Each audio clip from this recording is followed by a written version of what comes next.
Alrighty, welcome back everyone. We just talked about the big games from this past weekend. I am going to take Oklahoma to edge out Michigan. I'm going to take Illinois just over Duke, and I'm going to take Arizona State to barely win one on the road in Starkville, but I think that one could get a little bit interesting. But let's get into some rivalries. We got some big time rivalries this upcoming weekend, one that we haven't seen in far too long, one that has gotten really contentious, and no home team has won in quite some time. And we'll start right there. We will start with the Cy-Hawks series, one that I cannot wait to watch this upcoming weekend. It is a great one. Iowa State's favored by 3.5 in this one, over under at 41.5, so do with that what you will. Obviously a game that probably won't have too much of an offensive explosion. A couple of players to watch. Xavier Williams, the running back that took over for Caleb Johnson over there at Iowa, he's a huge player. And I think when you look back at last week, Mark Gronowski was supposed to come in and kind of fix this Iowa offense, at least to a degree. He had 44 passing yards last week, so he's got a lot of things to figure out. They have a lot of things to figure out. I do think Vanderzee, going down did not help that by any means, but they got to find a way to get offense going in this game. Probably going to be on the ground most aggressively. And then Eli Green on the other side for Iowa State. He's a wide receiver that just continues to pop up, make a couple of big plays per game. I think he's going to be a huge player in this one. I think Iowa's going to be a team that sells out to stop the run, make sure they does that, and has full confidence in their back end. Maybe Eli Green can find a couple of openings along with a couple other Iowa State receivers that need to make a name for themselves, including Chase Soule, including Xavier Townsend, that haven't popped up the way that Iowa State fans were hoping they would pop up. But if Iowa State moves to 3-0 on this season, they're in the catbird seat for the Big 12 moving forward. There's no doubt about that. Now, a lot of the work will be ahead of them, but they would be in a position where they won back-to-back games in this rivalry for the first time since 2010-2011, win the first game at home since 2011 if they were able to do it. It would be a huge deal for Iowa State and put them in a great position, and obviously give them a little bit more wiggle room in a conference that you're probably going to need wiggle room in. But that comes down to Rocco Becht. He's going to have to take care of the ball in this game. There is definitely a lot of ability on the Iowa defense to take away the ball. Xavier Nwankwo, one of the best safeties in the entire country. If Becht can keep the ball clean, I think Iowa's going to have a tough time winning this one. I think Iowa State has too much on the offensive side of the ball. I think they have too many options that you're going to have a really tough time finding a way to win this one if you cannot take the ball away. And I really don't think Iowa will. I think it's going to be a really tough game for Iowa. I think they're going to be a much better team at the end of the year when they face Nebraska, and the Cornhuskers will have to be ready for that. But I'm going to take Iowa State to win this one 24-14. I think they kind of send a statement in this one. I think they play really good defense. I think they find a couple of openings in the pass game, and Iowa State's able to win back-to-back games in this rivalry for the first time in about 15 years. Would be an incredible feat and absolutely put them in a great position moving forward in the Big 12. Over in the Big 12 as well, Baylor goes on the road to another ACC opponent, SMU.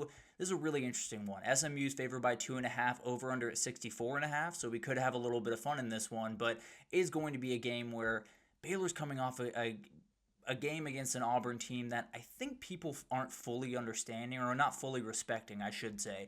Auburn has a ridiculous amount of NFL talent, especially on the offensive and defensive line.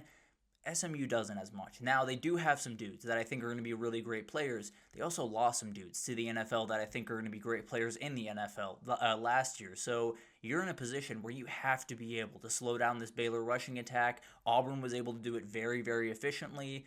SMU is going to have to do it very well as well, and then keep the ball on the ground themselves. I think Derek McFall is going to be huge in this game, a guy that continues to kind of expand his role in the SMU offense and has to be huge. And then find a couple of special playmakers. Kevin Jennings, you were on a big stage for the first time since last season. Didn't go all that well last time you were on a big stage, so find your playmakers. RJ Maryland will play in this game, as he didn't in the CFP last year. Jalen Cooper, Romello Brinson, all very talented guys, and all guys that maybe you can take advantage of on the outside. Now, Baylor really struggled against the run, so can Kevin Jennings unlock a little bit of that Jackson Arnold? Not necessarily a designed runner of sorts, but absolutely a guy that if you let him out in open space, he can do some really special things, and maybe that's the path to victory for SMU. For Baylor, you got to run the ball. You have to find a way to take a little bit off Sawyer Robertson's shoulders. Bryson Washington has to help out. Obviously, losing Dawson Pendergrass before the season really hurts that. If you can't run the ball in this game, Kevin Jennings is going to make enough plays on the other side of the ball to give SMU the win. So it can't fall on Sawyer Robertson's shoulders to outright win this game. He obviously can make a lot of plays. There's no doubt about that. But you have to find a way to meet him in the middle and put him in a really good position. If SMU wins this one, they're in a really good position. Now, they do have TCU in a couple of weeks. They have at Clemson, Miami, and Louisville later in the season. So, not going to be easy by any means, but it's a game they probably have to win. If they want to find a way back to the CFP, same exact thing for Baylor. If they want to find a way to the CFP this season, they can't lose this one. They can't lose 2 out-of-conference games and walk into the Big 12 with just about no margin for error moving forward. So definitely a team to watch, absolutely a really fun game, and kind of a little bit of an in-state battle. Not necessarily a huge rivalry, but absolutely will have a little bit of juice between these players. I'm going to take Baylor. I think Baylor is being a little bit undervalued after last week against an Auburn team that I just think was too physically imposing for them. I think they win this one 30 to 24. I think it's one of those games that goes a little bit back and forth. Kevin Jennings makes a couple of plays. The run game for SMU gets going just a little bit, but they don't quite have enough to overtake Baylor. I think Baylor makes a couple of plays on the defensive side of the ball. They get the run game going just a little bit better than SMU, and Baylor's able to come out with a big win and at least keep their CFP hopes alive.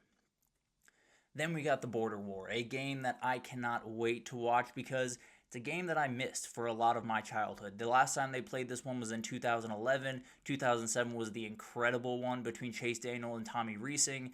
It's going to be really fun to watch this one unfold, and it's a game that I can almost promise you're going to see a couple of tweets this upcoming weekend or tomorrow when this one's going on and says, I did not know these two hated each other this much. They really do. This one goes back a very, very long way, all the way to the Civil War.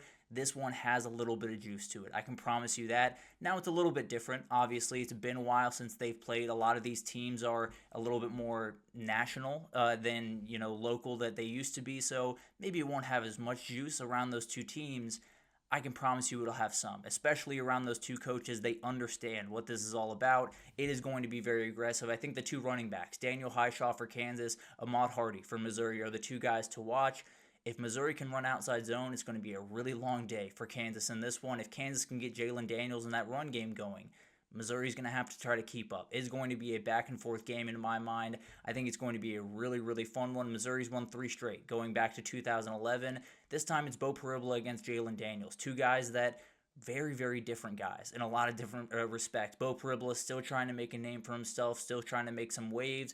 Jalen Daniels just trying to stay on the field. If he can get this one, it's a statement win. They move to 3-0, I believe, on the season. They did play in week 0, and they're in a position to make some really, really special things happen in the Big 12 for Missouri. If you win this one, you could easily go 10-2 and find yourself in the playoff. This is a schedule that they have every ability to find a way to 10-2 against. This is a game you probably have to win if you're going to be able to pull that off.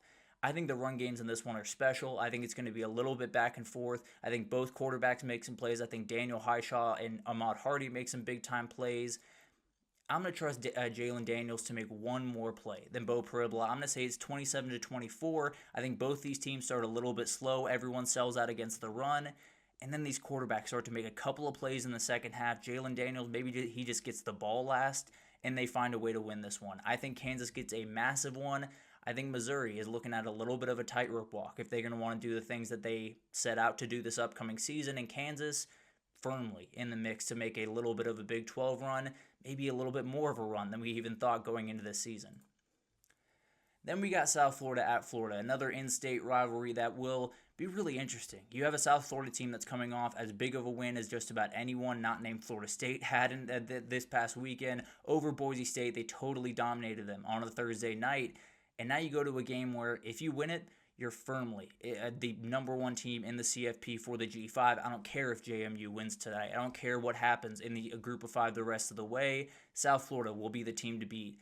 It's a tall order. I can almost promise you that. The big thing for Florida in this one, get DJ Lagway comfortable. He did not look fully comfortable in this first game out. Obviously, they kept it very vanilla against Long Island. No reason to get a little bit crazy, but there's going to be a little bit of a reason to get a little bit crazy in this game, and he has to be ready to execute. This USF defense has the ability to take the ball away. They did a really good job of stopping the Boise State run last week, and then it was all on Maddox Madsen's shoulders. Now, DJ Lagway is a totally different beast than what Maddox Madsen is, but you're in a position where you probably don't want to put it on the shoulders of the guy that wasn't fully healthy a couple of weeks ago. So a lot going into this game for South Florida. you got to slow this thing down. You got to be able to run the football in this game. Obviously, you're going to have a very aggressive defensive line on the other side to deal with, but if you can't run the ball, if you can't shorten possessions, DJ Lagway is going to make plays, and he's going to make a lot of them in this game. If you give him plenty of opportunities, he's going to tear you to pieces. I can promise you that. Now, I'd love for USF to do something special in this moment. I would love for them to get a big time win, vault to the top of the G5 conversation, and Alex Golesh to get the respect that he absolutely deserves. I think it's going to be not that case. I think South Florida maybe scores late in this game to make it look a little bit nicer, but I think Florida has just too much firepower. I think it's going to be a lot of shots downfield. I think Jaden Ball and Jacoby Jackson really get their feet under him in this game. And Florida, I don't want to say sends a message, but at least shows that they can handle their business at home, and they move forward with a lot of confidence as they get into a really, really tough stretch. Against LSU, they got Texas coming up, and then gets really real with Georgia and a couple other big-time games. So Florida needs this one. There's no two ways about that. I do think they get it. If South Florida gets it, though, I can promise you the G5 conversation becomes South Florida and just about everyone else. But we will talk about another contestant for that G5 spot right after the break. We got James Madison against Louisville tonight, a very, very fun one. We got Virginia, NC State, Ole Miss, Kentucky, a couple other games that maybe aren't on the very top of everyone's mind, but absolutely are worth talking about, and we will get into them all right after this, so stick with us.